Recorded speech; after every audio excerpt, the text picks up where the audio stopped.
वरिष्ठांजवळ अजून तशी काय चर्चा झालेली नाही आहे।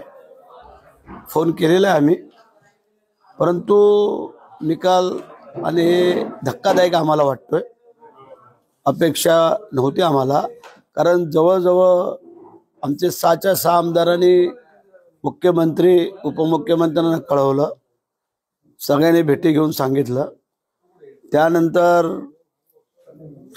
जिल्ह्यामध्ये संपूर्ण वातावरण झालेलं होतं की पालकमंत्री भरत शेठ व्हावं म्हणून, आणि आता जो निकाल आलाय तो अनपेक्षित आहे, तो मनाला पटणारा नाही आहे।